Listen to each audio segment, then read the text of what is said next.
আচ্ছা, আমরা বল চ্যাপ্টারটা পড়তেছিলাম। লাস্টের দিন আমরা বলের আহ, আহ, ওই নিউটনের গতিসূত্রগুলা সেগুলো নিয়ে কথা বলছিলাম। নিউটনের গতির তৃতীয় সূত্র থেকে ভরবেগের সংরক্ষণ সূত্র আনা সেই পর্যন্ত মনে হয় পড়াইছিলাম আমরা। তো আজকে আমরা তার পরের ওই গতিসূত্র ভরবেগের সংরক্ষণ সূত্রের মধ্যেই আহ, সংঘর্ষ নিয়ে ব্যাপারটা নিয়ে কথা বলছিলাম, যে দুইটা বস্তু একটা আরেকটার সাথে যদি টাচে এসে খুব একটা বেগ নিয়ে এসে টাচে আসে, তাহলে তখন সেই ব্যাপারটাকে আমরা সংঘর্ষ বলি। সো নর্মাল কলিশন যেটাকে আমরা বলি, তো এই সংঘর্ষটা আবার দুইটা টাইপের হইতে পারে। সো আমরা ওই সংঘর্ষটা নিয়ে একটু কথা বলবো। আর ওই সংঘর্ষটা দুইটা টাইপের হইলে তখন কিছু আমরা সূত্রের প্রতিপাদন, মানে কিছু ওইখান থেকে কিছু সূত্র নিয়ে আসবো ওই ভরবেগের সংরক্ষণ সূত্র ইউজ করেই। একটু ওয়েট, আমি একটু বইয়ের পেজ নাম্বারটায় যাই।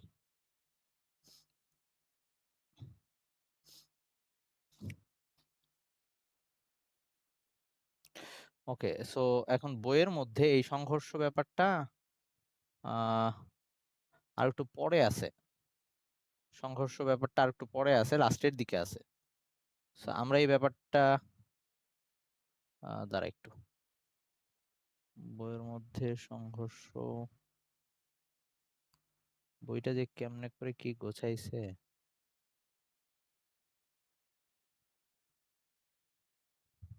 ওয়ালাইকুম আসসালাম, কেমন আছিস ভাইয়া? আচ্ছা, বইয়ের মধ্যে সংঘর্ষ ব্যাপারটা দেওয়া আছে হচ্ছে তোর, আচ্ছা হ্যাঁ, ওই ভরবেগের সংরক্ষণ আহ, সূত্র, মানে ওই নিউটনের গতিসূত্রের আগেই বলা আছে, ওই ভরবেগের সাথে দেওয়া আছে। ওকে, সো ওখানে দেওয়া আছে। তো আমরা এটাকে ইয়া করে ফেলি, এখন সেই সংঘর্ষটা পড়ে ফেলি। ওকে, সো তোরা আমার সিরিয়াল অনুযায়ী পড়তে পারিস, সাথে বই মিলাই নিতে পারিস প্রতিবার যে কথা বলি আর কি। তো আমি আসতেছি ব্যাপারটা কি হইতে পারে। সো আজকে পড়তেছি আমরা সংঘর্ষ। তো দুইটা বস্তুর মধ্যে যখন সংঘর্ষ হয়, এইগুলা লিখতে পারিস, যেগুলা বলবো সেগুলা লিখতে পারিস।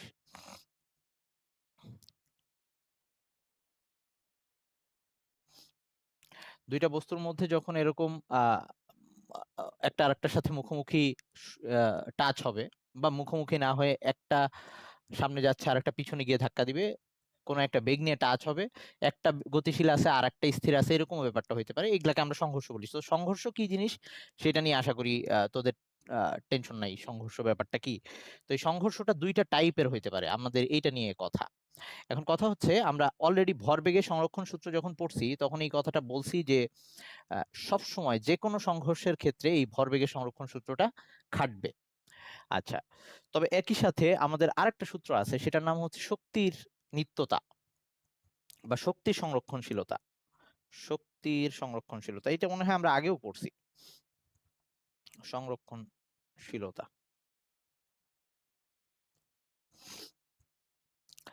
বা এরকম আর কি।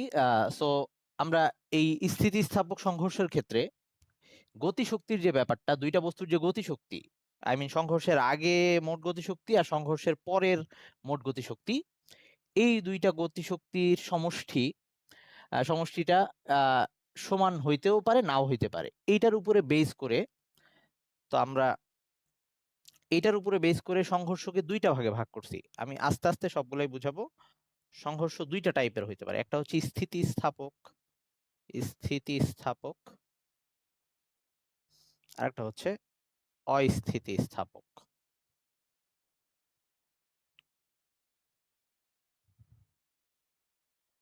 একটা স্থিতিস্থাপক সংঘর্ষ আর একটা হচ্ছে অস্থিতিস্থাপক সংঘর্ষ। এই সংঘর্ষের মধ্যে বস্তুদ্বয়ের আদি ভরবেগ আর শেষ ভরবেগ এটা তো সমান থাকবেই, মানে শক্তি সংরক্ষণশীলতা নীতি মানবে। মানে হচ্ছে এই সংঘর্ষের ক্ষেত্রে ওই যে সামেশন, আচ্ছা বা আমি একবার লিখতেছি যে M1 U1 plus M2 U2, দুইটা বস্তুর জন্য লিখলাম, এটা কিন্তু একাধিক বস্তুর জন্য হয়, আমরা আগের দিন যেটা শিখে আসছিলাম, equals to M1 V1 plus M2 V2। এই সূত্র মানবে তারা। আই মিন সংঘর্ষের আগে বস্তুদ্বয়ের ভরবেগের সমষ্টি এবং সংঘর্ষের পরে বস্তুদ্বয়ের ভরবেগের সমষ্টি, সেটা সমান হবে একই সাথে তারা আরেকটা জিনিস মানবে, সেটা হচ্ছে সংঘর্ষের আগে বস্তুদ্বয়ের মোট গতিশক্তি। এখন গতিশক্তি জিনিসটা কি এটা এখনো আমরা পড়ি নাই, এটা 5 নাম্বার চ্যাপ্টারে আছে। ওকে, কিন্তু আমাদের এখন দরকার হচ্ছে আমরা একটু জেনে নিই। আচ্ছা, আমি গতিশক্তিটাকে এভাবে লিখতেছি, এটা কিভাবে বের করা যায় পরে আমি আসছি। আমি এটাকে এইভাবে লিখতেছি যে প্রথম বস্তুর গতিশক্তি, সেটাকে আমি ই অন আই দিয়ে বলতেছি। হ্যাঁ, প্রথম বস্তুর আদি গতিশক্তি। আচ্ছা, এভাবে না বলে এভাবে বললে সুবিধা হবে। গতিশক্তি ই, এটাকে এভাবে ই কে দিয়ে দেখানো যায়। ই কে মানে কাইনেটিক এনার্জি। হ্যাঁ, কোন একটা বস্তুর গতিশক্তি বের করি আমরা এরকম সূত্র দিয়ে, হাফ ইন্টু বস্তুর বেগ। আচ্ছা, এভাবে লিখতেছি, হাফ ইন্টু বস্তুর ভর ইন্টু তার বেগ হোল স্কয়ার। এটা হচ্ছে গতিশক্তি বের করার সূত্র। কিভাবে আসছে এটা আমরা পরের চ্যাপ্টারটায় পাবো, 4 নাম্বার। এটা তো আমরা 3 পড়তেছি, 4 নাম্বার চ্যাপ্টারে এটা পাবো। ওটা নিয়ে সমস্যা নেই, আপাতত খালি এটুকু জানি যে একটা বস্তুর গতিশক্তি বের করার সূত্র এটা। তাইলে এখানে যে দুইটা বস্তুর সংঘর্ষ হয়েছিল, আগের দিন তো চিত্র আঁকছিলাম, এই যে এরকম একটা বস্তু এমন, আরেকবার একটু মনে করাই দিই। এইটার আদিবেগ ছিল ইউ1,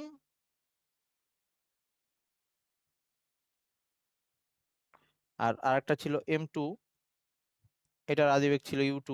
এরকম দুইটা একই দিকে যাচ্ছিল, তারপরে একটা আরেকটার সাথে সংঘর্ষ হয়েছে, সংঘর্ষের পরে গিয়ে এই এম2 এটার নতুন বেগ হয়ে গেছিল ভি2, আর আরেকটা এম1 এটার নতুন বেগ হয়ে গেছিল ভি1। তাইলে যদি সংঘর্ষটা স্থিতিস্থাপক হয় তখন তো তাদের এই যে আদি ভরবেগ আর শেষ ভরবেগের সমষ্টি সমান থাকবে।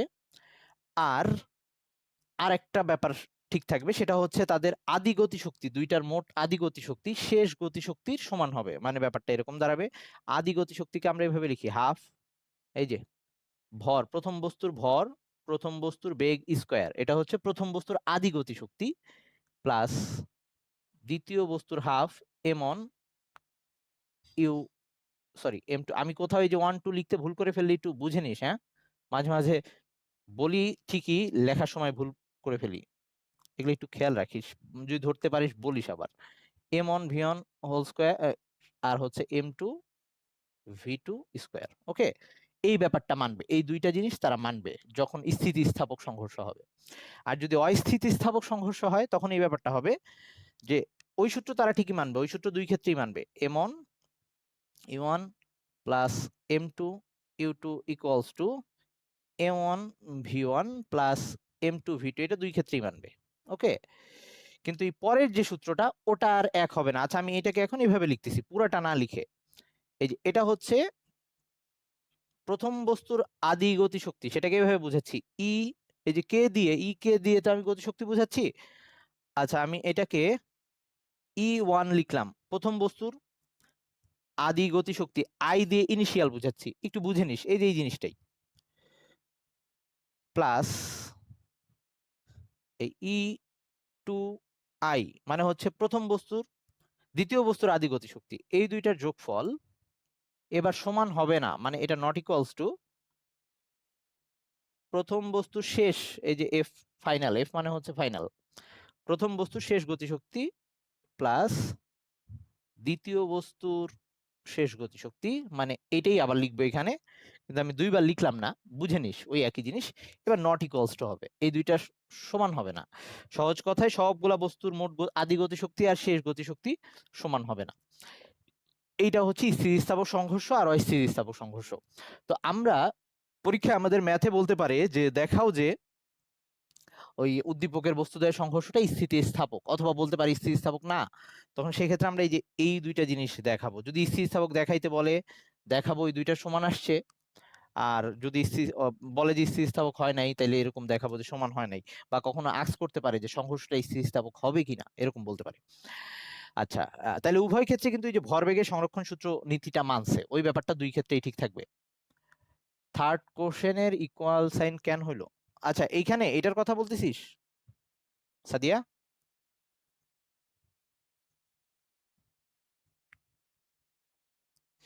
সাদিয়া, তোর কোশ্চেনটা বুঝি নাই ভাইয়া। হ্যাঁ, আগেরটা এখানে ইকুয়াল কেন হইলো? আচ্ছা, সাদিয়ার কথা হচ্ছে এইখানে কেন ইকুয়াল হইলো, ভরবেগের সংরক্ষণ সূত্র এইটা সবসময় ঠিক থাকবে, সেটা স্থিতিস্থাপক হোক বা অস্থিতিস্থাপক হোক, এইটা ইকুয়াল হবে সব সময়। খালি জাস্ট এই ব্যাপারটা দুই ক্ষেত্রে ডিফারেন্ট হবে। সংঘর্ষ হইলেই ভরবেগের সংরক্ষণ সূত্র মানবে, তার মানে এটা দুই ক্ষেত্রে একই থাকবে। সাদি এই কোশ্চেনটাই করছে, আর এই এইটা ডিফারেন্ট হবে দুই ক্ষেত্রে। আমি নোটের মধ্যে এটা লিখে দিছি যে তবে উভয় ক্ষেত্রেই ভরবেগ সংরক্ষিত থাকে। কারো যদি কোনো প্রবলেম হয় বলিস আবার। কিন্তু এখন আমরা একটু দেখতে চাই, আমরা এখন পড়বো স্থিতিস্থাপক সংঘর্ষ নিয়ে, বইয়ের মধ্যে এটাই আছে। এইটার জন্য আমরা দুইটা সূত্র ডেরাইভ করব বইয়ের মধ্যে। এটা পেজ নাম্বার ইয়াতে, এই যে পেজ নাম্বারটা হচ্ছে 72 নাম্বার পৃষ্ঠায় বক্সের মধ্যে সূত্র দুইটা দিয়ে দিছে, কিন্তু কিভাবে আসছে সেটা দেখায় নাই। সো আমরা এখন ওটা দেখাবো। তো আমি একটু ওয়েট কর, আমি সূত্রটাকে ডিরাইভ করে দিচ্ছি যে ওটা কিভাবে আসছে।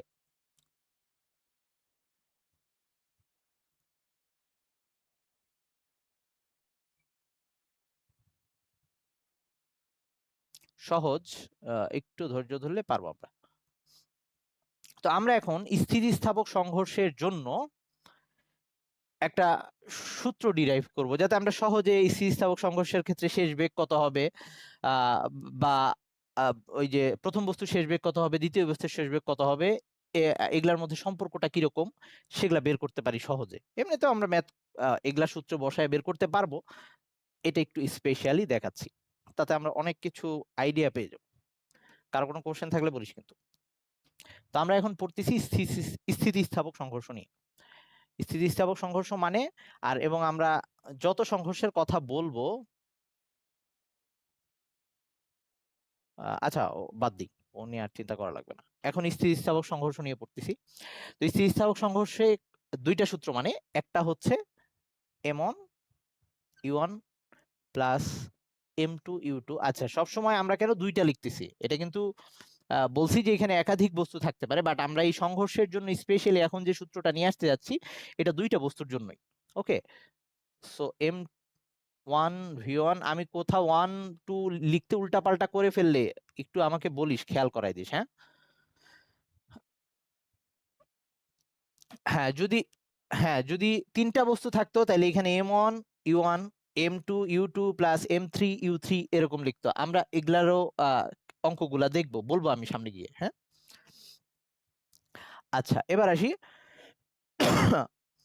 তো এটা একটা সূত্র, মানে সো এইখান থেকে আমি একটা কাজ করতেছি, সেটা হচ্ছে আমি ওয়ান গুলা এক পাশে নিয়ে আসতেছি, মানে m1 এই দুইটাকে এক পাশে নিয়ে আসতেছি। তাহলে এটার সাথে যদি এটাকে নিয়ে আসি, তাহলে এরকম m1 এক পাশে এনে কমন নিচ্ছি, তাহলে এই সাইডে থাকতেছে u1 minus v1,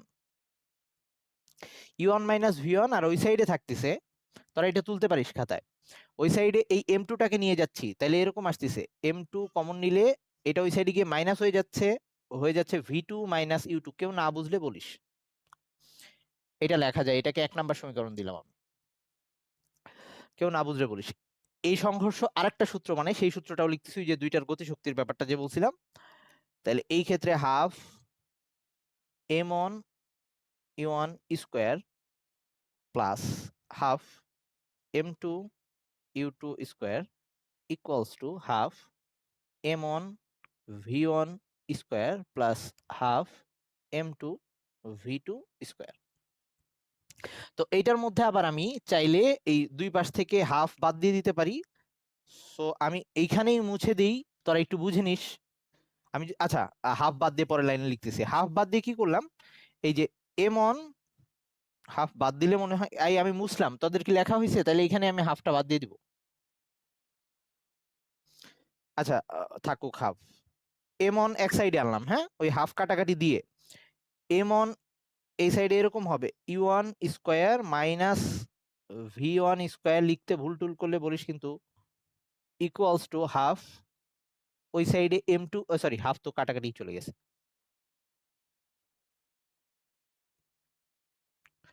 m2 v2 square minus u2 square, এরকম আসে। বা আমরা হাফ m1 কমন নিলে হাফ কাটাকাটি যাবে, সবগুলা থেকে হাফ বাদ চলে যাবে, এরকম একটা লাইন পাই আমরা। সো এইটাকে আবার এরকম লেখা যায়, দেখ এই যে m1, আমরা তো এই সূত্র জানি, a square minus B square, a square minus B square সূত্র হচ্ছে a plus B into a minus B equals to, এখানেও m2 এই যে এটা এ এটা বি, তাইলে এ প্লাস বি ভি2 প্লাস ইউ2 ভি2 মাইনাস ইউ2। এইটুক নিয়ে কারো কোনো ঝামেলা থাকলে আমাকে বলিস, কেউ না বুঝলে বলিস। এটাকে 2 নাম্বার সমীকরণ দিলাম। এখন আমার হাতে শুধুমাত্র এই 2টা সমীকরণ আছে, এখানে 2 আর এখানে 1। আমি এই জিনিসগুলোকে মুছে দিচ্ছি, এটাকে মুছে দিলাম। এই সবার লেখা হইলে বলিস, এই পোর্শনটাকেও মুছে দিলাম।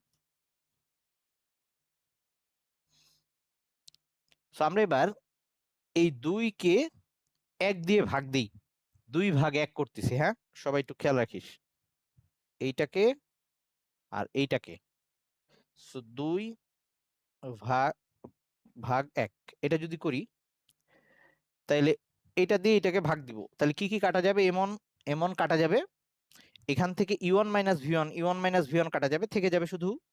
তাহলে এইটা করে আমি যেটা পাচ্ছি ইউ1 প্লাস ভিওয়ান, ইউ1 প্লাস ভিওয়ান। আর ওই সাইডে কি থাকতেছে? এইটা দিয়ে এটাকে ভাগ দিচ্ছি, তাহলে যে ভি2 মাইনাস ইউ2 এটা কাটাকাটি চলে যাচ্ছে, তাহলে থাকতেছে শুধু এম2, এম2 সরি এম2 তো কাটাকাটি চলে যাচ্ছে, থাকতেছে শুধু ভি2 প্লাস ইউ2, ভি2 প্লাস ইউ2, বা এটাকে আমরা ইউ2 প্লাস ভি2 লিখতে পারতাম। ওকে, তাহলে এইবার আমি এইখান থেকে একটা মান বের করে নিচ্ছি। ওই যে দ্বিতীয় বস্তু শেষ বেগ অথবা প্রথম বস্তু শেষ বেগ, আমরা যে কোনো একটা নিয়ে কাজ করি। ফার্স্টে একটা নিয়ে কাজ করব, আরেকটাও অটোমেটিক ভাবে বের করা যাবে। আমি যে কোনো একটা নিয়ে কাজ করতেছি, সো আমি আমার এখন আমি ভি2টাকে এক পাশে রাখতেছি, সুতরাং বা ভি2 ইকুয়ালস টু এটা লেখা যায় ইউ1 প্লাস ভি1 মাইনাস ইউ2 এটা লেখা যায়। হ্যাঁ, এটাকে 3 নাম্বার দিলাম।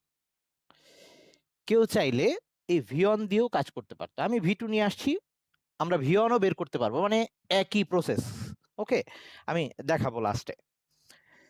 সো এখন আমরা এই যে ভি2 মানটা পাইলাম, এই মানটাকে বসায় দেব এবার আমি 1 নাম্বারে। এই যে এই ভি2 এই মানটা 1 নাম্বার সমীকরণে বসায় দিব, তাহলে এই ভি2 মানটা 1 নাম্বার সমীকরণে বসাবো। তাহলে আমি এইখানেই লিখতেছি, তোরা একটু বুঝে নিস। হ্যাঁ, আমি এখানে লিখে দিচ্ছি যে 3 হতে এক এ ভি2 এর মান বসিয়ে, ভি2 এর মান বসিয়ে দেখ, মান বসিয়ে কি পাচ্ছি? আমি এই লাইনটাকে মুছে দিলাম, খালি এই 3 নাম্বারটা রাখতেছি, মানে যে সমীকরণগুলো আমার দরকার হচ্ছে আমি সেটা শুধু রাখতেছি।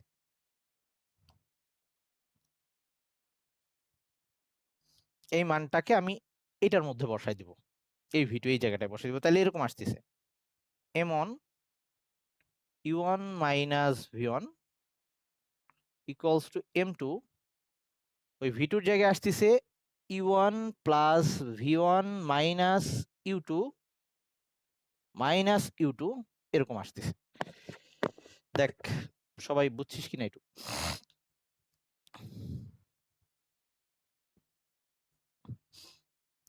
এটা নিয়ে কারো কোনো কোশ্চেন আছে কিনা? আচ্ছা, তাহলে এবার আমরা কি বের করতে যাচ্ছি? অ্যাকচুয়ালি আমরা বের করতে যাচ্ছি যে ধাক্কার পরে বস্তুটা শেষ বেগ কত হয়। মানে আমরা হয় ভিওনটা, এই যে এখানে শুধু ভিওনটাকে বের করতে চাই, ভিওনটা বাকিগুলা দিয়ে লিখতে চাই।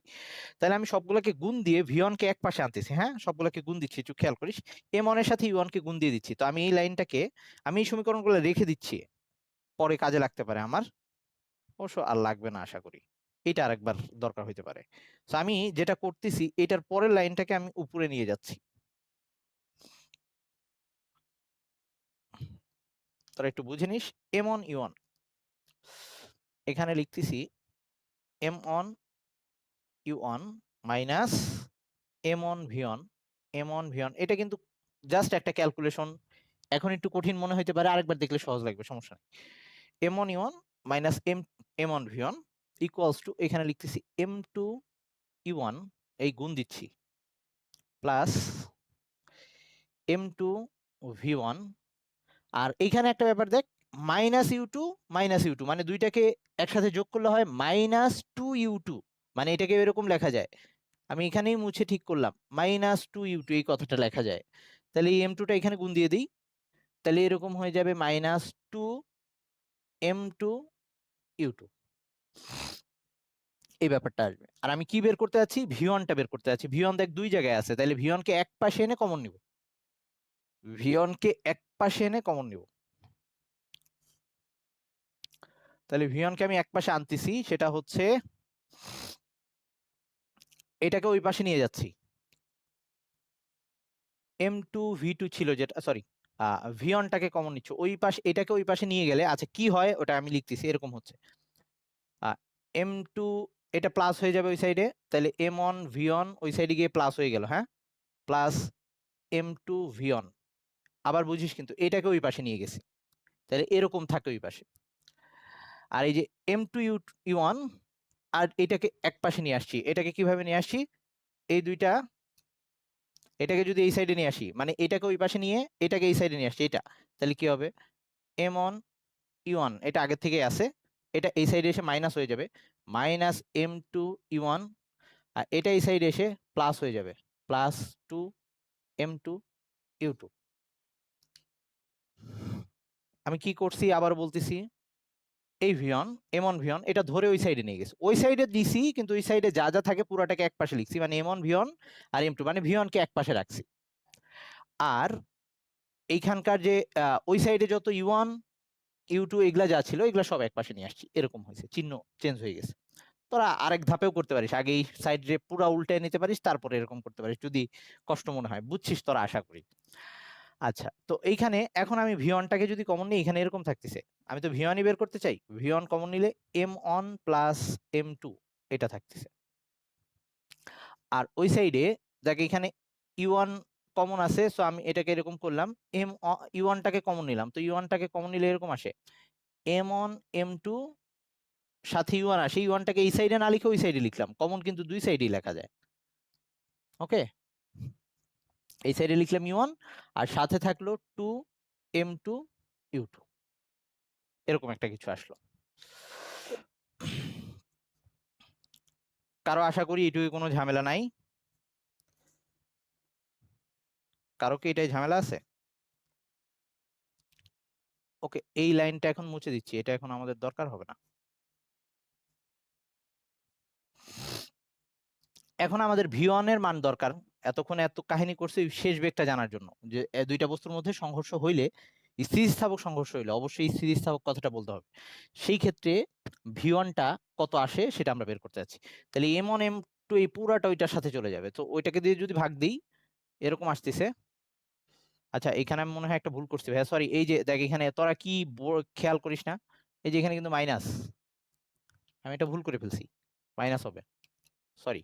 তো এইটা যদি এটা নিচে নিয়ে আসি তাহলে এরকম হবে, এটাকে দুই ভাবে লেখা যায়, আমরা এভাবে লিখি আমাদের জন্য মনে রাখার সুবিধা হবে।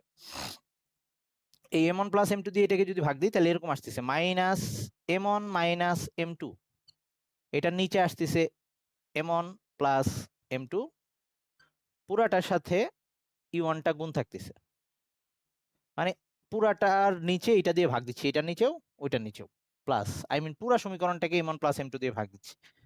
ওই সাইডে কিরকম আসতেছে ইচ্ছা করে আমি এভাবে লিখলাম, তাতে আমাদের মনে থাকার সুবিধা, 2m2 আর নিচে আসতেছে m1 প্লাস m2 এই সাথে u2, সমীকরণটা দেখতে এরকম হয়। তার মানে দুইটা বস্তু যখন স্থিতিস্থাপক সংঘর্ষে লিপ্ত হয় তখন প্রথম বস্তুর শেষ বেগ সেটা যদি আমি বের করতে চাই, সমীকরণটা এরকম, প্রথম বস্তুর শেষ বেগ ইকুয়ালস টু ওই দ্বিতীয় m1 মাইনাস m2, মানে প্রথম বস্তুর ভর মাইনাস দ্বিতীয় বস্তুর ভর, আর দুইটা বস্তুর ভরের যোগফল, এটার সাথে গুণ হবে u1 প্রথম বস্তুর আদিবেগ, মানে যখন এখানে v1 তখন এখানে u1, আর যখন এটার সাথে এই যে 2m2 দ্বিতীয় বস্তু, যখন প্রথম বস্তুর জন্য এখানে চলে আসবে দ্বিতীয় বস্তুর ভর, আর দুই ক্ষেত্রেই নিচে m1 প্লাস m2, আর সাথে গুণ আসতেছে u2। তোদের বইয়ে এই সমীকরণটাকে এইভাবে লেখা আছে, মানে এই যে আমি যে আলাদা আলাদা করে এটাকে ভাগ দিছি তা না করে ওরা এই পুরাটার নিচে m1 প্লাস m2 নিয়ে আসছে, একই কথা, তোরা ওভাবেও লিখতে পারিস, মানে এভাবেও বইয়ের মধ্যে লেখা আছে, জিনিস কিন্তু একই, এই পুরাটার নিচে মানে m1 minus m2 u1 plus 2m2 u2 divided by m1 plus m2। তোরা যদি এভাবে মুখস্থ করতে চাস এটাও পারবি, একই ব্যাপার, তো তোদের যেটা ভাল লাগে। এভাবেও তোরা মুখস্থ করতে পারিস। আচ্ছা, এখন আমি V1 জেনে গেলাম। তো যার যেটা ইচ্ছা দুইভাবেই লেখা যায়, তোদের বই এভাবে লেখা আছে। এভাবে লিখলে একদিক দিয়ে সুবিধা, M1 প্লাস M2টাকে দুইবার যোগ করতে হচ্ছে না, আর এটা দেখতে মনে হয় একটু সুন্দর, এই আর কি, মনে রাখাটা একটু সহজ। তবে তাও মানে আর কি আমার একটা একটা সূত্র মনে রাখলে অন্যটা অটোমেটিক পাওয়া যাবে, অন্যটা হচ্ছে V2, সেটা আমি বের করতেছি। দেখ, আমরা যখন এখানে V2 ইকুয়ালস টু, এই V2 এভাবে লিখে সূত্রে বসায় হিসাব করলাম, তখন আমি পাইছি V1। এখন যদি আমি V2টা বের করতে চাই, V2 বের করতে চাইলে আমার এই 3 নাম্বার সমীকরণটাকে এভাবে লিখতাম, এই V1টাকে এই পাশে রাখতাম, তখন যে রূপটা আসতো এখানে, V1টাকে এই পাশে রাখলে, এই যে V1টাকে এই পাশে রাখলে কি আসতো, রূপটা এরকম আসতো। এই যে এটা তো এরকম ছিল, এই ইউ2টা এই পাশে ছিল আর কি, V2 প্লাস U2, এটা মেবি এই পাশে ছিল। আচ্ছা, যা হোক, আমি এখান থেকে লিখতেছি, যদি V1টাকে এই পাশে রাখি তাহলে সমীকরণটা দেখতে এরকম হইতো, V2 প্লাস U2, এইটা প্লাস হয়ে যাইতো আর U1টা মাইনাস হইতো, মানে এরকম দেখতে হইতো। তোদের লেখা লাগবে না, আমি শুধু বুঝাচ্ছি। যদি আমরা V1 বের করতাম এইখান থেকে, তাহলে ওটা দেখতে এরকম হইতো, V2 plus U2 minus U1, এরকম হইতো দেখতে। তো তখন আমরা এই সমীকরণ, এইটাকে আবার ওই যে আমরা যে 1 নাম্বার সমীকরণে বসাইছিলাম সেখানে বসাইতাম, তখন আমি পাইতাম V2-র মান, এখানে যেমন V1 পাইছি তখন ওখানে V2-র মান পাইতাম। সো V2 দেখতে কিরকম হইতো এখন আমরা ক্যালকুলেশন না করেও বলতে পারবো, আমরা শুধু বলে দিব অনুরূপভাবে যদি আমরা V2 ক্যালকুলেশন করি তখন সেটা দেখতে এরকম হবে। তোদের বই অনুযায়ী লিখলে একদম সহজ। V2 লিখবি কিভাবে, যত জায়গায় M1 আছে, যত জায়গায় 1 আছে সেগুলোকে আমরা 2 বানাই দিব, যত জায়গায় 2 আছে সেগুলোকে আমরা 1 বানাই দিব, মানে একটা সমীকরণ মুক্ত রেখে আর একটা খালি উল্টায় দিব। তো যত জায়গায় 1 আছে সেগুলোকে 2 বানাবো, তাহলে এটা 2 হয়ে যাবে M2, আর যত জায়গায় 2 আছে সেগুলোকে 1 বানাই দিব। এখানে 1 আছে, এটা হয়ে যাবে 2, এইখানেও 2 আছে, হয়ে যাবে 1, এখানেও হয়ে যাবে 1, আর এটা M2, এটা M1, মানে এটারে সেমই রাখা যায়, কিন্তু আমরা আমাদের তবু সুবিধার জন্য এটারে 2 বানাইলাম, এটারে 1 বানাইলাম, যাতে আমাদের সেটা মনে থাকে। সো এইটা হবে V2-র ইকুয়েশন। এটাকে যদি এইভাবে লিখি তাহলে এই যে এরকম হবে, M2 মাইনাস M1, নিচে হবে M2 প্লাস M1, এখানে হবে U2, তারপরে 2M1, M2 প্লাস M1, আর এখানে হবে U1, এরকম হবে। সো তোরা এভাবে মুখস্থ রাখতে পারিস, এটা আমাদের বইয়ে দেওয়া, সো আমরা এভাবে মুখস্থ রাখতে পারি। হ্যাঁ, তাহলে আমরা এটা কি বের করলাম, বইয়ে সরাসরি এই সূত্রটা লেখা আছে, পেজ নাম্বারটা হচ্ছে 72 পৃষ্ঠার নিচের দিকে একটা বক্স দিয়ে তারা বলছে যে এভাবে লিখতে পারি, ওই যে প্রথম দুইটা লিখে তারপর লিখছে এই দুইটি সমীকরণ ব্যবহার করে খুব সহজে আমরা এই জিনিসটা বের করতে পারি। কিভাবে আসছে সেটা দেখানো নাই, তো সেটা আমি দেখাই দিলাম। দুইবার প্রুফটা একটু দেখলেই, বা ওই কিভাবে আনলাম সেটা একটু দেখলেই পারবি তোরা, খুব কঠিন কিছু না, যাতে পরীক্ষায় আসলেও আমরা পারি। এখন চাইলে আমরা সরাসরি এই সমীকরণ ইউজ করে দুইটা বস্তুর সংঘর্ষের পর তার শেষ বেগ কত সেগুলো বের করতে পারি, কিন্তু বারবার বলে দিচ্ছি, এটা কিন্তু উল্লেখ থাকতে হবে কোশ্চেনের মধ্যে যে এই সংঘর্ষটা স্থিতিস্থাপক, বা আগে আমার কোনোভাবে বুঝে নিতে হবে যে হ্যাঁ এটা স্থিতিস্থাপক সংঘর্ষ হয়েছে, সেটা বুঝলে তারপরে আমি এই কাহিনী করতে পারবো। তবে আমরা এটা না করেও ওই ভরবেগের সংরক্ষণ সূত্র ইউজ করেও V1 V2 বের করতে পারবো, আমাদের যখন যেটা সুবিধা হয়। আহ এই আর কি। আবার ওই যে আমরা ওই যে 3 নাম্বারে যে ছোট্ট একটা সমীকরণ লিখলাম যে V1 আর V2-র জন্য, যেটা ওই যে 3 নাম্বারে ছিল, একটা ছিল কি জানি লিখলাম, দাঁড়া আমি আবার মুছে দিছি তো ভুলে গেছি। একটা হচ্ছে এই যে V2-র জন্য এটা লিখছিলাম U1 plus V1 minus V2, sorry minus U2, এটা ছিল V2-র জন্য, আর V1-এর জন্য এটা হবে U2 plus V2 minus U1, sorry V1-এর জন্য, হ্যাঁ, মাইনাস U1। এরকম আমরা চাইলে এই যদি কখনো ওই যে বেগগুলা জানা থাকে তখন এভাবে বের করতে পারি, তবে এইটাই ইজি। এই সূত্রগুলো মনে রাখা একটু টাফ এখন, পরে আস্তে আস্তে পারবি, চিন্তা করার কারণ নেই, আমার নিজেরও একটু কষ্ট হইতো। আচ্ছা, এবার আসি পরের যে টপিকটা, পরের টপিকটা হচ্ছে আমরা যখন এই যে সংঘর্ষগুলা হচ্ছে, দুইটা বস্তুর যখন সংঘর্ষ হচ্ছে, এই সংঘর্ষটা হওয়ার সময়, সংঘর্ষ হওয়ার যে সময়টা সেটা কিন্তু অনেক অল্প। একটা দুইটা জিনিসের কলিশন বা ধাক্কা হচ্ছে খুব অল্প সময় জুড়ে, টাচটা হচ্ছে খুব অল্প সময় জুড়ে, তার মধ্যে চুরমার হয়ে যাচ্ছে ব্যাপারটা এরকম। তো এই ব্যাপারগুলা শুধুমাত্র সংঘর্ষ, এই যে আমরা শুধু সংঘর্ষের কথা মাথায় আসলেই আমাদের মাথায় আসে অ্যাক্সিডেন্টের কথা, কার অ্যাক্সিডেন্টের ব্যাপারটা, ব্যাপারটা এরকম না। এই উদাহরণগুলো আরো আছে। সেটা হচ্ছে আমরা যখন ব্যাট ব্যাট ক্রিকেট খেলতেছি আর কি, ব্যাট দিয়ে বলে আঘাত করতেছি, ওটাও বল আর ব্যাটের একটা সংঘর্ষ। তারপরে ধর আমরা দেয়ালের মধ্যে বল ছুঁড়ে মারতেছি, সেটাও একটা বলের সাথে দেয়ালের সংঘর্ষ, এরকম একটা ব্যাপার স্যাপার। তো এইসব ক্ষেত্রে এই যে, বা কেউ আমাকে চর মারলো, সেই চর মারাটাও কিন্তু একটা সংঘর্ষ, এই হাতের সাথে আমার গালের সংঘর্ষ। তো আমরা সংঘর্ষ কথাটা শুনলেই মাথায় চলে আসে ওই অ্যাক্সিডেন্ট, কার অ্যাক্সিডেন্টের ব্যাপার স্যাপার। ওকে, সো সংঘর্ষটা এরকম নানাভাবে হইতে পারে। সো এখন এই যে এই সংঘর্ষের সময়, সংঘর্ষটা যে খুব অল্প সময় ধরে হয়, সেই সময়টাকে আমরা ওই সংঘর্ষের ক্রিয়াকাল বলি।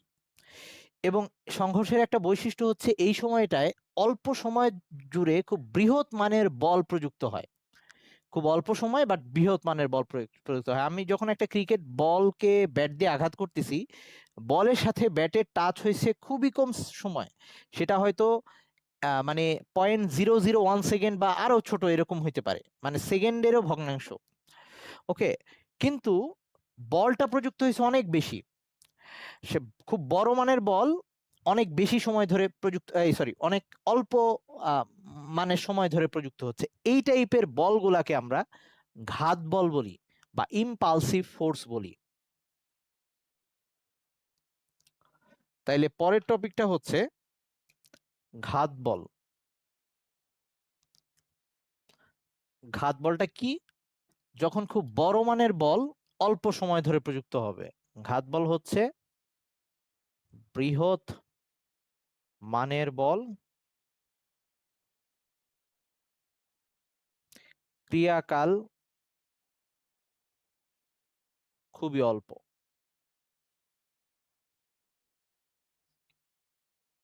ওকে, তাহলে সেটাকে ঘাত বল বলবো, তার মানে আমরা হচ্ছে, বা ইম্পালসিভ ফোর্স বলবো। মানে তার মানে যখন ক্রিকেট ব্যাট দিয়ে একটা বলকে আঘাত করতেছি, ওই যে ব্যাট দিয়ে যে ফোর্সটা দিলাম সেটা একটা ঘাত বল বা ইম্পালসিভ ফোর্স। কেউ আমাকে চর মারলে সেই বলটাও হবে একটা ঘাত বল, এইরকম। আচ্ছা, তাইলে এই ক্ষেত্রে আহ এই যে এই বল হচ্ছে এফ, যে বলটা বৃহৎ মানের বল, আর এই ক্রিয়াকালটা হচ্ছে টি, সময়টা হচ্ছে টি, টি সময় ধরে প্রযুক্ত হইল। তাহলে তখন আরেকটা জিনিস আমরা পাই, সেটা হচ্ছে বলের ঘাত। ঘাত বল আর বলের ঘাত দুইটা ডিফারেন্ট জিনিস। ঘাত বল হচ্ছে ওই বলটা, আর বলের ঘাত হচ্ছে ওই বলের সাথে তার ওই ক্রিয়াকাল, এই দুইটার গুণফলকে আমরা বলি বলের ঘাত। ওকে, বলের ঘাত, এটাকে আমরা জে দিয়ে দেখাই কখনো কখনো। তাহলে আমি এখানে জেটা লিখলাম। তাহলে বলের ঘাত হচ্ছে ওই ঘাত বল এবং তার ক্রিয়াকালের গুণফলকে আমরা বলতেছি বলের ঘাত, বা এভাবে বলতে পারি খুব অল্প সময়ের জন্য খুব বড় মানের বল প্রযুক্ত হলে ওই বল এবং ওই ক্রিয়াকালের গুণফলকে আমরা তার ওই বলের ঘাত বলি। তো এই বলের ঘাত এইটা সমান সমান, তাহলে আমি ওই ফুটবলটাতে, এই সরি, ফুটবল বা ক্রিকেট দিয়ে ব্যাট দিয়ে বলের উপরে একটা আঘাত করলাম, এফ মানের বল প্রয়োগ করলাম। তো বলের ভর যদি এম হয়, আর ওই বলটা প্রযুক্ত হওয়ার ফলে যদি বলের ত্বরণ এ হয়, তাহলে লিখতে পারি F equals to M A into T. আবার এ সমান সমান আমরা জানি শেষ বেগ মাইনাস আদি বেগ ডিভাইডেড বাই সময়। তার মানে এই এম এখানে এ লিখতে পারি ভি মাইনাস ইউ, মানে বলটা শেষ বেগ আর আগে যে বেগ ছিল, ডিভাইডেড বাই টি সময় ইন্টু টি, এরকম আসলো। এটা হচ্ছে ত্বরণের জন্য লিখছি। তাহলে এখন কাটাকাটি করে যেটা থাকতেছে, আমি এই পাশে লিখতেছি, হ্যাঁ। তাহলে যে সমান সমান এরকম আসতেছে, এখানে দেখ টি আর টি কাটাকাটি চলে যাচ্ছে, তার মানে এখানে থাকতেছে এরকম। আমাদের টাইম এন্ড হয়ে যাবে, তার আমি এন্ড দিচ্ছি, এরকম আসবে। টি আর টি কাটাকাটি চলে গেলে এম ভি মাইনাস ইউ আসতেছে, মানে এরকম আসতেছে M V minus M U, মানে কি শেষ ভরবেগ মাইনাস আদি ভরবেগ, মানে হচ্ছে ওই বলটার, আই মিন ওই ক্রিকেট বলটার, বল সব জায়গায় বল চলে আসছে, ঝামেলা। ওকে, ওই ক্রিকেট বলটার ভরবেগের পরিবর্তন, এই যে এটা হচ্ছে ভরবেগের পরিবর্তন। এইটা মাঝে মাঝে খ নাম্বারে আসে, যে বলের ঘাত ভরবেগের পরিবর্তনের সমান এটা দেখাইতে বলে। যে আমরা তাইলে বলতে পারি বলের ঘাত ভরবেগের পরিবর্তনের সমান। সবাই আরেকবার একটু জয়েন দে। ওকে, তো তারপরে এখন এই বলের ঘাত যে ভরবেগের পরিবর্তনের সমান হইলো, এটা মাঝে মাঝে আমাদের খ নাম্বারের জন্য বলবে প্রুফ করতে, আর কখনো আমাদের এমনিতে কখনো যদি কোশ্চেনে ম্যাথের মধ্যে বের করতে বলে যে এই ক্ষেত্রে বলের ঘাত কত, তাইলে আমাদের ওই যে শেষ বেগ আর আদি বেগ সেটা যদি আমরা জানি, ওই ভরের সাথে ওইটা গুণ দিয়ে বিয়োগ করে দিলেই হবে। সহজ কথায় ভরবেগের পরিবর্তনটা আমরা বের করব। আচ্ছা, আশা করি এইটুকু নিয়ে কারো কোনো প্রবলেম নাই। আমরা কিন্তু ম্যাথ আবার আলাদা করে করবই, সমস্যা নাই। আচ্ছা, এইবার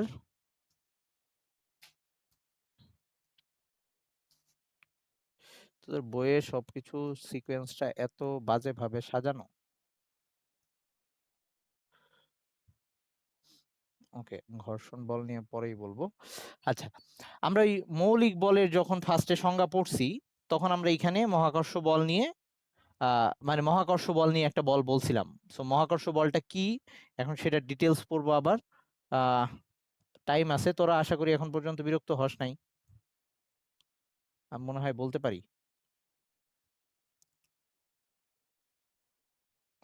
ওকে, সো মহাকর্ষ বল কি এখন সেটা বলতেছি। হ্যাঁ, আমি এই টার্মগুলাকে নোটের মধ্যে কিন্তু সবকিছুই লিখছি, কিন্তু এই যে শর্ট করে লিখছি। সো তোরা ওই মহাকর্ষ বল বা আমি বলবো আর কি, গাইডের মধ্যে ক খ সবসময় গাইডের মধ্যে থেকে পড়লেই পেয়ে যাবি। আমার কথাগুলো আর নোটগুলো শুনলে বেসিকটা ক্লিয়ার হয়ে যাবে। তারপরে তো আমরা ম্যাথ করবোই, মেইনলি ম্যাথেই আমাদের ফোকাস থাকবে।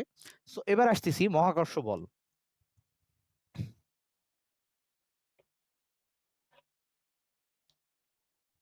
আর তোরা চাইলেই যে আমার যে লেকচারগুলা, নোটটাকে এই লেকচার আর ওই নোট মিক্স করে তোরা নিজের মতো নোট আরো আপডেট করে নিতে পারিস। তখন খুব তাড়াহুড়া করে আমি ওই টপিক গুলাকে লিখছিলাম। মহাকর্ষ বল। ওকে, মহাকর্ষ বল জিনিসটা কি? এই মহাবিশ্বে, মহাবিশ্ব মানে এটা আমাদের এখানে পৃথিবী তো আমাদের একটা মাত্র গ্রহ আর কি, আই মিন পুরা সৌরজগতের মধ্যে। সো আরো তো কত শত এরকম গ্রহ নক্ষত্র আছে, সেটা পুরা মহাবিশ্বে যা কিছু আছে, যত কণা আছে, প্রত্যেকটা বস্তু কণা একটা আর একটাকে নিজের দিকে সবসময় আকর্ষণ করে। ওকে, এই ব্যাপারটার নিউটনের মাথায় কখন আসছিল? ওই যে নিউটনের যখন মাথায় আপেল পড়ছিল, সেই যে গল্পটা পরিচিত আর কি, তো তখন এই ব্যাপারটা আসছিল আর কি। সো এই মহাকর্ষ বলটা তার মানে প্রত্যেকটা বস্তু একটা আর একটাকে নিজের দিকে আকর্ষণ করতেছে, এই আকর্ষণ বলটাকে আমরা মহাকর্ষ বল বলতেছি। তাহলে আমরা যে কোনো দুইটা বস্তু বিবেচনা করি, ধর এটা একটা বস্তু যার ভর হচ্ছে m1, এটা আর একটা বস্তু যার ভর হচ্ছে m2। ওকে, এবং তারা এখন একটা আর একটা থেকে আহ আর দূরত্বে আছে। আচ্ছা, এখন দুইটা বস্তুর যখন আমরা দূরত্ব মাপবো, নর্মালি দুইটা বস্তুর ডিস্টেন্স মাপতে গেলে আমরা সবসময় সেন্টার থেকে মাপি। ওকে, সো ধরলাম এই দুইটা বস্তু পরস্পর থেকে আর দূরত্ব অবস্থান করতেছে, এটার ভর হচ্ছে m1, এটা হচ্ছে m2। এটা আর দূরত্ব দিয়েও দেখানো যায়, কখনো ডি দিয়েও লেখা যায়, একই কথা। হ্যাঁ, ডি বা আর যেটা দিয়ে লিখি জিনিস একই। সো এখন এই দুইটা বস্তু পরস্পরকে নিজের দিকে আকর্ষণ করে, তার মানে আকর্ষণ ধর্মী একটা বল তাদের মধ্যে কাজ করতেছে। সো আকর্ষণ বলটাকে আমি কিভাবে দেখাবো? আচ্ছা, এখন আকর্ষণ বলটা কোন দিকে কাজ করবে এটাও একটা ব্যাপার আছে একদম। এটা তাদের সেন্টার বরাবর ক্রিয়া করবে, একটার সেন্টার থেকে আরেকটার সেন্টার, দুইটার সেন্টার পরস্পরকে নিজের দিকে টানবে। তাইলে এরকম একটা বল আকর্ষণ ধর্মী বল, তো এটা দেখতে এরকম হবে, মানে ও একে টানতেছে, এটাও একে টানতেছে, এরকম। হ্যাঁ, এফ, এবং দুইজনের সমান বলে একটা আরেকটাকে টানতেছে, মানে ও যদি এফ বলে টানে, এফ বলে টানবে। এই সমান হওয়ার কারণে বস্তুগুলো ওখানেই রয়ে গেছে, এরকম একটা অবস্থা। সো এই যে একটা বস্তু আরেকটাকে ওরকম নিজের দিকে আকর্ষণ করতেছে, এই আকর্ষণ বলের মান সেইটা কিসের উপরে নির্ভর করবে? নিউটন এখন এইটা নিয়ে বলছে। সো আমরা এখন নিউটনের মহাকর্ষ সূত্র সেইটা বলতে যাচ্ছি। হ্যাঁ, নিউটনের মহাকর্ষ সূত্র। এখন পরীক্ষায় যদি আসে মহাকর্ষ সূত্রটা লেখো, তাহলে কি করবি? গাইডের মধ্যে আছে, লিখে পড়ে ফেলবি। আমি এখন ওটা বলতেছি ওটা কি। যে মহাবিশ্বে যে কোনো দুইটা বস্তুকণা পরস্পরকে নিজের দিকে আকর্ষণ করে, এই আকর্ষণ বলটার মান, এই এফটার মান কি হবে? এফটার মানটা এরকম হবে, এই ভরের গুণফলের সমানুপাতিক, মানে এই বস্তুদ্বয়ের যে ভর m1 আর m2 এই দুইটার গুণফলের সমানুপাতিক। মানে সমানুপাতিক কথার অর্থ কি বলছিলাম, এটা যত বাড়ে এটাও তত বাড়ে, এটা কমলে এটা কমে যাবে। মানে ব্যাপারটা এরকম যে এখন ধর এটার ভর 1 কেজি, ধর এটা 2 কেজি, এটা সে ওটা ধর 1 কেজি, তাহলে গুণফল হচ্ছে 2 × 1 এরকম। হ্যাঁ, তো এখন এই দুইটার মধ্যে যে বল কাজ করতেছে, আচ্ছা ধর আমি ধরলাম এখন এই দুইটার মধ্যে 5 নিউটন বল কাজ করতেছে। যখন একটার ভর 2 আর একটার 1, তখন এটার মধ্যে 5 নিউটন বল কাজ করতেছে। মানে দুইটার গুণফল যখন 3, সরি 3 বলতেছি, দুইটার গুণফল যখন 2, তখন তাদের মধ্যে বল কাজ করতেছে 5 নিউটন। আমি যদি এই গুণফলটাকে ডাবল করে দিই, কি করলাম, এখন 2 তো 4 বানাই দিব, তাহলে কি করলাম, এইটা 2 আছে থাকুক, ওইটাকেও 2 বানাই দিই গুণফলটাকে। আচ্ছা আমি আরেকবার লিখি, তাহলে দুইটা বস্তুর এবার যদি এরকম গুণফল, ভরের গুণফলটা 4 বানাই দিই, তাহলে এইবার এটাও ডাবল হয়ে যাবে, মানে আমি গুণফল দ্বিগুণ করে ফেলছি। তাহলে এইবার বলটা কার্যকর হবে হচ্ছে 10 নিউটন। ওই যে বলছিলাম সমানুপাতিকটা এরকম, দুইটার মান সমান থাকে কিন্তু, সরি, দুইটার মান সমান না কিন্তু সমানভাবে বাড়তিছে। ওই একটা কনস্ট্যান্ট কিছু দিয়ে গুণ দিলে তারপরে সমান হয়তো দেখাইছিলাম। যেমন এখানে যদি আমরা এখন এই 5 আর এটাকে সমান করতে চাই, তাহলে এখানে 2.5 দিয়ে গুণ দেওয়া লাগবে। তো 2.5 দিয়ে গুণ দিলে এটা 5 হবে, তাহলে ওখানেও যদি 2.5 দিয়ে গুণ দিই তাহলে 10 হবে। মানে ওই যে একটা কনস্ট্যান্ট মান যেটা দিয়ে আমরা গুণ দিলে সমান হয়। তাহলে নিউটন এটা বলছে যে এই যে দুইটা বস্তুর আহ, আকর্ষণ বলের মানটা, এটা নির্ভর করবে বস্তুদ্বয়ের ভরের গুণফলের উপরে। ওকে, আমি গুণফল যত বাড়াবো বলের মান তত বাড়বে। সেকেন্ড হচ্ছে,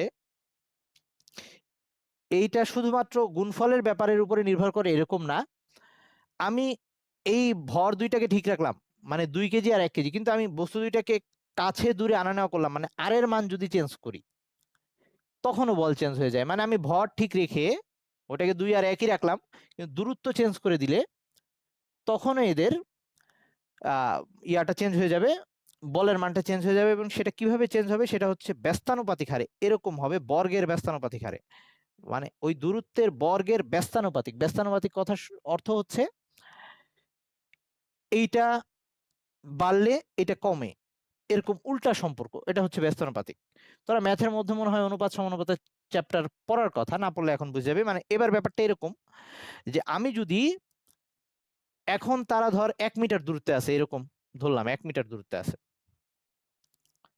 এখন তাদের মধ্যে যে বল আছে, আমি যদি এই দূরত্বটা দ্বিগুণ করে দিই, এর মধ্যে বলটা হয়ে যাবে 1/2 স্কোয়ার, মানে হচ্ছে 1/4, বলটা 1/4 হয়ে যাবে। মানে আমি এরকম হিসাব দিচ্ছি, ধর এখন ওদের মধ্যে দূরত্ব 1 মিটার ছিল, 1 মিটার দূরত্ব ছিল, তখন ওদের মধ্যে বলটা 8 নিউটন ছিল, আমি ধরলাম।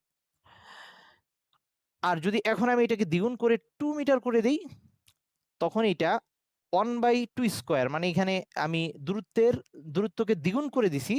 সো দ্বিগুণ দূরত্বের 1/2 স্কোয়ার, মানে দূরত্বের বর্গের ব্যস্তানুপাত হারে, মানে কমে যাবে এতখানি, 1/4 হয়ে যাবে, মানে 8-এর সাথে 1/4 গুণ হবে, তো তাতে 2 নিউটন হয়ে যাবে বল। মানে বল 1/4 হয়ে গেছে, আগে যা ছিল তার চেয়ে 1/2 স্কোয়ার হার কমে গেছে, এরকম একটা অবস্থা, বা 1/2 স্কোয়ার হয়ে গেছে। সো এরকম। আবার যদি ওই এটাকে বাড়ায় দিছি, বল কমে গেছে, এটাকে যদি কমায় দিই তখন আবার বেড়ে যাবে, এরকম অবস্থা হবে। সবাই বুঝছিস? মানে আমি যদি এখানে এবার দূরত্বটা ওদের হাফ বানাই দিই, মানে এটা ছিল 1 মিটার, এবার আমি দূরত্বটা যদি কমায় দিই, 0.5 বানাই দিই, হাফ করে দিই, বা 1/2 বানাই দিই, তখন আমার এখানে বসানো লাগবে 1/2 স্কোয়ার। 1/2 স্কোয়ার মানে 1/4, মানে উল্টে গেলে উপরে 4 আসবে, মানে বল 4 গুণ বেড়ে যাবে। হাফ করে ফেলছি, 4 গুণ হয়ে যাবে, 4 গুণ হবে, বেড়ে যাবে না, 4 গুণ হবে। মানে এখন আছে 8 নিউটন, তখন 4 গুণ এটার সাথে 4 8 32 হয়ে যাবে, তখন 32 নিউটন হয়ে যাবে, এরকম। ওকে, এগুলাকে আমরা ব্যস্তানুপাতিক সম্পর্ক বলি। তাহলে আমি এই দুইটাকে একসাথে করে ফেলি, এই দুইটা সমীকরণকে একসাথে করে ফেলি, যে এফ তো এটারও সমানুপাতিক, আবার এটার ব্যস্তানুপাতিক, তো দুইটাকে যদি একসাথে লিখি তাহলে এরকম লেখা যাবে, দুইটাকে একসাথে লিখলে এরকম লেখা যাবে যে, সুতরাং এফ ই সমানুপাতিক m1 m2 divided by R square, মানে এই দুইটাকে, এই সাইড দুইটাকে গুণ করছি, এটা সেম আছে, মানে এটা অনুপাতের ধর্ম। তোরা ইয়াতে পড়ার কথা যে কোনো একটা কিছু যদি এ বি এর সমানুপাতিক হয়, আবার বি সরি এ আবার যদি সি এর সমানুপাতিক হয়, তাহলে আমরা লিখতে পারবো, ওয়েট, আলহামদুলিল্লাহ, সরি, তাহলে আমরা লিখতে পারবো এ ইজ, মানে এ সমানুপাতিক বি সি, এটা সমানুপাতের ধর্ম। তোরা ম্যাথে পড়লে বুঝতে পারবি। আর তারপরেও কারো যদি, মানে আমি যখন ম্যাথ পড়ছি 9-10-এ, আমি এগুলা না বুঝেই খালি মুখস্থ করছি, কোনো ফিল করি নাই, আমি এটাকে ফিল করি নাই, এরকম মুখস্থ করছি। পরে ফিল করছি, আই মিন যখন ফার্স্টে পড়ছি তখন কিছুই বুঝি নাই, পরে হয়তো ওই যে 10-এর শেষের দিকে গিয়ে, বা এই যে তোদের এই সময়টাতে এসে আমি আবার বুঝতে পারছি, আই মিন যারা 10-এ আসিস এখন তাদের জন্য। এখন এই যে তাইলে এইটা এইটা অনুযায়ী এটাকে লিখছি, এই যে এ, এটা হচ্ছে বি, এ সি, তাহলে এরকম গুণ করে লেখা যায়। তো এখন ওই যে একটু আগে বললাম যে এরা সমান না, কিন্তু কিন্তু সমানুপাতিক। সমান করার জন্য কি করা লাগবে দেখ, আমি এটাকে 8 বানাইতে চাইলে এটার সাথে 4 দিয়ে গুণ দেওয়া লাগবে। এটাকে সরি, এটা তো এটা কোনটা দেখাইছিলাম দূরত্বের, আচ্ছা এটা তো ব্যস্তানুপাতিক সম্পর্ক ছিল, সরি। সো এখানে সমানুপাতিক সম্পর্ক যে এটার সাথে, তার মানে সমানুপাতিক সাইনটা থাকলে আমাদের নতুন একটা ইয়ে আনতে হয়, ওই কনস্ট্যান্ট নিয়ে আসতে হয়, কনস্ট্যান্ট দিয়ে গুণ দিলে সেটা মিলে যায়, সবগুলা এক হয়ে যায়। যেমন এখানে যদি আমরা এই ক্ষেত্রে এটা ব্যস্তানুপাতিক সম্পর্ক, তো মানে 1/, আচ্ছা ওই এটা বাদ দিলাম, ওই সহজ উদাহরণটা দিয়ে চিন্তা করি, উপরে যেটা লিখছিলাম 5 নিউটন লিখছিলাম, ওইখানে ছিল 2 × 1 এরকম ছিল, পরে 10 নিউটন, ওখানে বানাইছিলাম 2 × 2, এই যে দুই ভরের গুণফল, এই যে m1 m2। তো এখন এটার সাথে এটাকে 5 বানাইতে হলে এটাকে আড়াই দিয়ে গুণ দিতে হবে, এটার সাথে আড়াই গুণ দিতে হবে, এটার সাথেও আড়াই গুণ দিতে হবে, 10। ওই 2.5টাই হচ্ছে কে, বা একটা কনস্ট্যান্ট। তাহলে আমরা এটা এখানে যেটা লিখতে পারি, আমরা এইখানে এই কথাটা লিখতে পারি, এফ ইকুয়ালস টু, দুইটাকে যদি সমান বানাইতে চাই, এই যে একটা কে বা কনস্ট্যান্ট আনতে হয়, সো এই কেটাকেই আমি বলছিলাম, কে কে আমরা যা ইচ্ছা তাই লিখতে পারি, চাইলে আলিফ বা তাসাও লিখতে পারি। সো নিউটন এটাকে জি দিয়ে লিখছে, জি মানে হচ্ছে ওই মহাকর্ষর ইংলিশ হচ্ছে গ্র্যাভিটি, এই জন্য এটাকে জি দিয়ে লিখছে, এটাকে আমরা মহাকর্ষীয় ধ্রুবক বলি বা গ্র্যাভিটি কনস্ট্যান্ট বলি, এই m1 m2 divided by R square. তাহলে এখানে জি হচ্ছে একটা সমানুপাতিক ধ্রুবক, যেটাকে আমরা বলতেছি মহাকর্ষীয় ধ্রুবক, এবং এটার একটা মান আছে, এটার একটা মান, কত মান, এই মানটা সব জায়গায় সেম থাকবে, মহাবিশ্বের সব জায়গায় এই মানটা সেম থাকবে, সেই মানটা হচ্ছে জি ইকুয়ালস টু হচ্ছে 6.67 into 10⁻⁻11 newton metre square per kg square. এটা কিভাবে আনলাম আমি বলতেছি এখন। এটার মানটা আমরা যদি হিসাব করি, তাহলে এই মানটা পাওয়া যাবে প্র্যাকটিক্যালি হিসাব করলে। এগুলা হিসাব করার প্র্যাকটিক্যাল তোরা ইন্টারে উঠলে পাবি, আর ইন্টারে না পাইলে অনার্সে পাবি। সো এইটা, এই জি হিসাব করে আমরা এইটা পাইছি, এবং এটা সব জায়গায় সেম থাকবে, এটাকে আমাদের মুখস্থ রাখতে হবে। সো এই জি এর মানটা, জি এর সংজ্ঞাটা কিভাবে দিব আমি একটু বলতেছি। ধর এই সমীকরণ থেকে যদি আমরা জি লিখতে চাই, এই সমীকরণ থেকে, এই সমীকরণ থেকে আমরা জি সমান সমান এটা লিখতে পারি, দেখ, এফ আর স্কোয়ার, এই আর আর গুণ দিচ্ছি, m1 m2 এরকম আসে, জি ইকুয়ালস টু এটা আসে। তাইলে এই জি এর এককটা যে এটা আসছে কিভাবে আসছে, এই যে এফ, বলের একক হচ্ছে নিউটন, এই নিউটন, দূরত্বের একক হচ্ছে মিটার, মিটার স্কোয়ার, আর সরি এই যে দেখ ভুল করে ফেলছি, পার kg square, per kg square আমি ভুল লিখে ফেলছি, হ্যাঁ। এই m1 এটা হচ্ছে কেজি, এটাও হচ্ছে কেজি, সো দুইটা কেজি নিচে, সো পার কেজি স্কোয়ার। আমি বলছিলাম বোধহয় পার কেজি স্কোয়ার, লিখে ফেলছি ইনভার্স, তোরা একটু খেয়াল রাখবি এই জিনিসগুলা। আচ্ছা, আবার নোটের মধ্যে ওইটা তুলে ওটাই লিখে দিয়ে আসিস না। তো এখন আসি, মনে হয় অনেক বেশি বলে ফেলতেছি, এইটুক দিয়ে শেষ করব। আমরা এই জিটার, জি কে কি বললাম, জি এর নামটা হচ্ছে মহাকর্ষীয় ধ্রুবক, যেহেতু মহাকর্ষ সূত্রের জন্য, এই জন্য এটার নাম দিলাম আমরা গ্র্যাভিটি কনস্ট্যান্ট বা মহাকর্ষীয় ধ্রুবক। সো কেউ যদি এই মানটা ভুলে যাস, এই মানটা ক্যালকুলেটরের মধ্যেও আছে ওই যে ক্যালকুলেটারে কনস্ট্যান্ট 39 চাপলে মেবি জি এর মানটা চলে আসবে। ওই এক একটা অবশ্যই এক এক রকম, মানে 991 এর মধ্যে চাপলে এটা আসবে আর কি। প্রত্যেকটা ওই যে ক্যালকুলেটারের পিছনে যে লেখা থাকে ওটার মধ্যে এমনি তো মুখস্থ করে ফেলবি, কারণ লাগবেই, বারবার লাগবে। আচ্ছা, আমরা এখন জি এর সংজ্ঞাটা দিতে চাই। বুঝলাম জি মহাকর্ষীয় ধ্রুবক, ওটাকে আমি সংজ্ঞায়িত করব কিভাবে? সংজ্ঞাটা এই সমীকরণ থেকেই দিব। সব সময় আমরা কোনো একটা কিছু সংজ্ঞা সমীকরণ থেকেই দিব। সমীকরণ থেকে সংজ্ঞা দেওয়ার নিয়মটা কি? সংজ্ঞা দেওয়ার নিয়মটা এরকম, যে জিনিসটা সংজ্ঞা দিতে চাই তাকে রেখে বাকি সবগুলা দুই সাইডে যে টার্ম আছে সেই টার্মগুলোর মধ্যে তার সাথে সরাসরি সম্পর্কযুক্ত, মানে হচ্ছে দেখ জি এর সাথে কিন্তু এরো সম্পর্ক আছে, এরো সম্পর্ক আছে, বা এই যে এখানে যদি দেখি এই M1 আর M2 এর সাথে ব্যস্তানুপাতিক সম্পর্ক আছে, আর এর সাথে একটা মানে সমানুপাতিক সম্পর্ক আছে, এফ এর সাথে সমানুপাতিক সম্পর্ক আছে। আমরা যার সংজ্ঞাটা চাই তাকে রেখে বাকি টার্মগুলোর মধ্যে একটাকে রেখে বাকি সবগুলাকে ওয়ান বানায় ফেলবো। বাকি সবগুলাকে অন বানায় ফেলবে একটাকে রেখে। এখন এইটা নট নেসেসারি যে আমার এইটাকেই রাখতে হবে বাকিগুলাকে অন বানাইতে হবে, অথবা আমার এইটাকে রাখতে হবে, এরকম কোনো কথা নেই, ইচ্ছা মতো করা যায়। কিন্তু কিছু সহজ জিনিস বাছাই করে নিলে সুবিধা হয়। ধর আমরা কি করতে পারি, দুইটা 1 কেজি ভরের বস্তু, এই যে দুইটাকে এক বানাচ্ছি, যে M1 আর M2 এই দুইটাই যদি 1 কেজি করে হয়, 1 কেজি ভরের দুইটা বস্তুকে, বা আমরা একক ভর বলতে পারি, একই কথা, 1 কেজি ভরের দুইটা বস্তুকে যদি আর দূরত্ব মানে হচ্ছে 1 মিটার দূরত্বে রাখি, এটাকেও এক বানাই ফেললাম, সব এক হয়ে যাচ্ছে। তো ওটাকে রেখে দিলাম, ওই যে এফ রেখে দিলাম। তো 1 মিটার দূরত্বে রাখলে তখন কি হচ্ছে, তখন জি ইকুয়ালস টু এফ হচ্ছে। আবার জি এফ বানাই ফেলিস না সবাই, জি ইকুয়ালস টু এফ হচ্ছে। ওকে, আচ্ছা, তার মানে আমি সংজ্ঞাটা এভাবে দিতে পারি, যখন দুইটা বস্তুর ভর 1 কেজি নিচ্ছি, তাদেরকে 1 মিটার দূরত্বে রাখতেছি, তখন ওই দুইটা বস্তুর মধ্যে যে বল আসতেছে সেটাই জি, সংজ্ঞা হয়ে গেছে আমার। তাহলে সংজ্ঞাটা কি হবে, 1 কেজি ভরের দুইটা বস্তুকে পরস্পর থেকে 1 মিটার দূরত্বে রাখলে, বা 1 মিটার দূরত্বে 1 কেজি ভরের দুইটা বস্তু রাখলে তাদের মধ্যে যে আকর্ষণ বলটা ক্রিয়া করে তাকেই আমরা মহাকর্ষীয় ধ্রুবক বলতেছি, বা তার মানটাই মহাকর্ষীয় ধ্রুবকের মানের সমান। তার মানে আমি এখন আমার রুমের মধ্যে 1 কেজি ভরের দুইটা বস্তু পাশাপাশি রেখে দিলে, বা এখন এইখানে রাখলে, তাদের মধ্যে যদি 1 মিটার দূরত্ব বজায় থাকে, তখন তাদের মধ্যে সবসময় এই মানের বলটা ক্রিয়া করবে। এই যে এই বলটা 6.67 ইন্টু 10⁻11 নিউটন, এই বলটা ক্রিয়া করবে। সবাই কি আমার কথা বুঝছিস?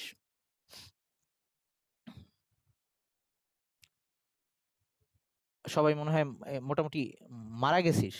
এই ফাহমিদা বুঝছিস? আচ্ছা, ওইদিকে ওই তাসফিয়া বুঝছিস ভাইয়া? বুসরা? আচ্ছা, ওকে। সাদিয়া, তোর কি অবস্থা? ওকে, তাহলে আজকে আমি এই পর্যন্তই রাখতেছি, মনে হয় যথেষ্ট পেন দিয়ে ফেলছি। আচ্ছা সাদিয়া, তোর ওকে ঠিক আছে, এই তো শেষ করে ফেলছি আমি। তুই কখন মেসেজ দিছে আমি খেয়াল করি নাই, সরি। তো আজকের ক্লাস এই পর্যন্ত শেষ। তোরা অনেক কিছুই কিন্তু নোটের মধ্যে আমি ডিটেলস বলি নাই, কিন্তু আছে সবকিছুই, কিন্তু এই যে এগুলা কিভাবে আসে কি, এগুলা কিন্তু আমি এখন বলতেছি। সো তোরা চাইলে নোটটাকে নিজেরাই আবার আপডেট করে নিতে পারবি, এগুলা অ্যাড করে, আমার কথাগুলোকে অ্যাড করে। সো ভালো থাকিস সবাই, এই পর্যন্ত ভালো করে দেখিস, তারপরে আমরা আগাবো। চ্যাপ্টারটা যথেষ্ট বড়। আল্লাহ হাফেজ।